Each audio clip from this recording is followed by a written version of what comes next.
les questions sont nombreuses pour exposer incapacité du gouvernement des faits.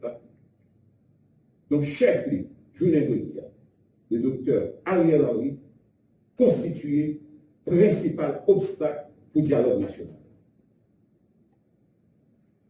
Devant dégradation accélérée vie politique là, en Haïti, le gouvernement en place là, il n'y a pas de gros bagages pour le faire. Ce problème qui a affecté le pays et qui de plus en plus va aggraver. Une seule voie a été ouverte à la nation. Celle que chacun répète et que certains, malheureusement, hésitent à entendre.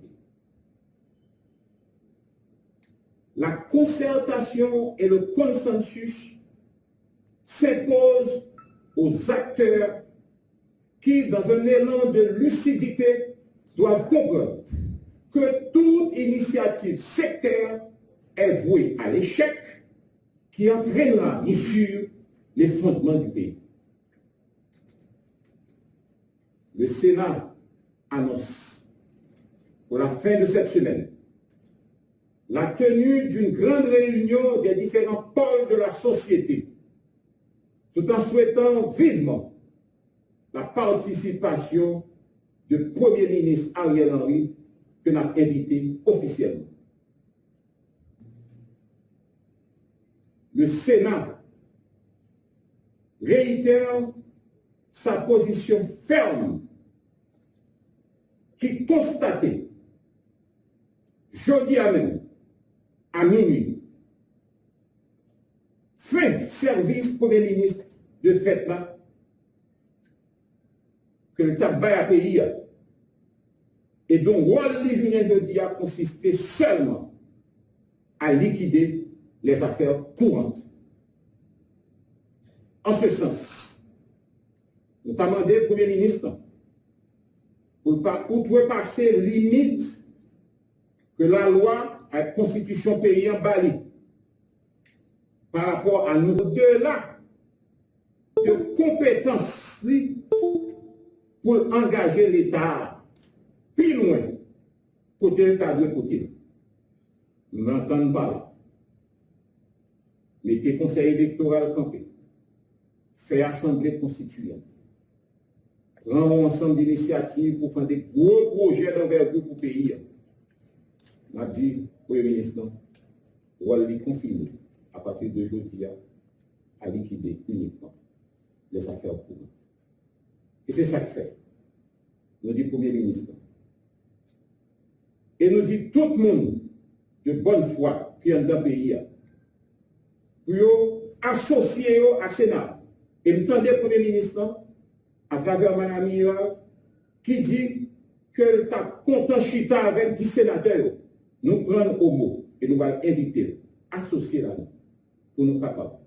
Bon côté CSPJ, bon côté tout acteur qui a un accord, qui a un consensus, pour que définitivement nous mettions le pays pour notre côté.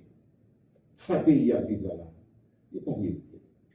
Pour l'autre monde qui a encouragé le Premier ministre, aller dans la mauvaise voie, la dire, ce n'est pas plus bon voie. On évite de mettre en vrai dans le jardin diable. Je ne peux dire, je te dis, que qu'on voit déjà, drap chirenette, pas de drap encore qui peut couvrir pièce pied mou. Nous ne sommes pas capables de craser dernière chance que nous gagnons pour vivre sous le bout de personne. On a dit attention, craser bouteille là, c'est nous. Mais on a ces ingrédients bouteille là, c'est deux. La situation est trop grave. Elle ne permet à aucun groupe, à aucun secteur de ruser avec les règles pour profiter des miettes. Il n'y a plus rien à prendre. Nous avons à ramasser notre pays, le relever avant de penser au pouvoir, à prendre par le biais des urnes, bien sûr. Parce que de toute façon, nous sommes pour des élections. Nous devons aller aux élections. Nous devons réunir les conditions indispensables pour la tenue de ces élections. Et cela doit passer obligatoirement et nécessairement par la tenue de ce congrès de consensus. Notre réunion, notre congrès de consensus, se propose d'avoir autour de la table les différentes tendances, les différents secteurs de la vie nationale pour dégager un consensus vrai, le consensus véritable qui met un terme à la crise haïtienne qui nous déshonore et nous affaiblit. La République d'Haïti est de facto aujourd'hui. Et la population est placée sous la dictature de la défiance. À la faveur de ces circonstances, et de manière très peu orthodoxe, en marge de toute légalité, la réalité du pouvoir est saisie par le Premier ministre qui n'est pas parvenu à l'exercer.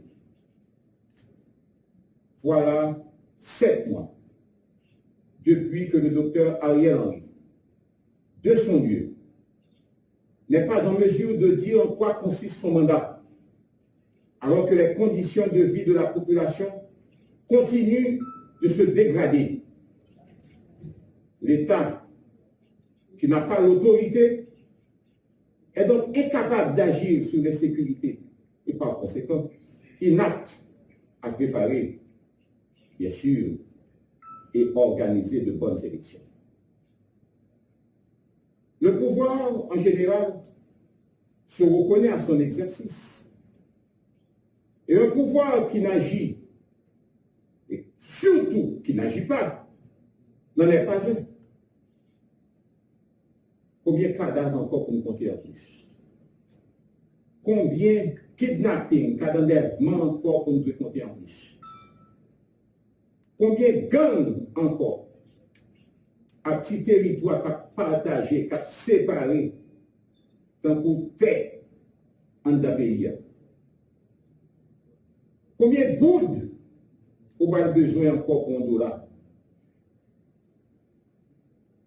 Comment faut-il continuer encore à dépenser l'argent de l'État sans compter et sans contrôle?